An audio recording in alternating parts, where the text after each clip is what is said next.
and it shows you some of the ethnic Armenians who are fleeing the violence in Nagorno-Karabakh by the thousands and awaiting a special visitor today. I want to bring you in Abby Kugathasan, who's covering the story for us. And Abby, we're looking, yes, at the refugee situation, also talking about a deadly explosion, which is adding to the misery for people like this family fleeing Nagorno-Karabakh.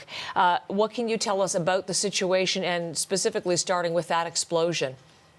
Heather, that explosion took place just a short distance away from the regional capital in the breakaway province. It left several hundred people injured. Dozens are in critical condition in hospital. The cause of the blast is not known, but it happened as thousands were fleeing Nagorno-Karabakh. As you mentioned, many are heading to the Lashin corridor. It's a mountain road, the only one connecting the breakaway region and Armenia. There are long lines at that crossing. More than 13,000 ethnic Armenians have already fled, even though Azerbaijan's President Aliyev has pledged to protect civilians in the region, ethnic Armenians. But years of mistrust, including 2 wars in 3 decades, drowned out his message. The U.S. has called on him to honor his promise. Here's what Samantha Power had to say.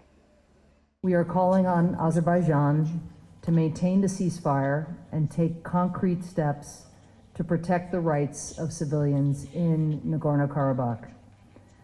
President Aliyev has promised to guarantee the rights of ethnic Armenians. Azerbaijan must live up to that promise.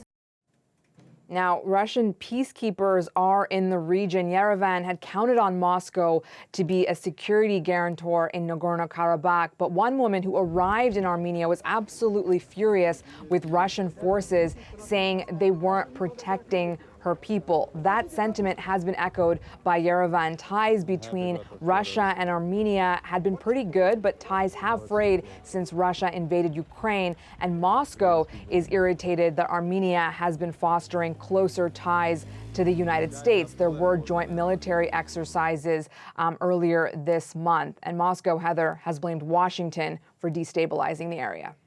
Abby Kugathasan, thank you very much.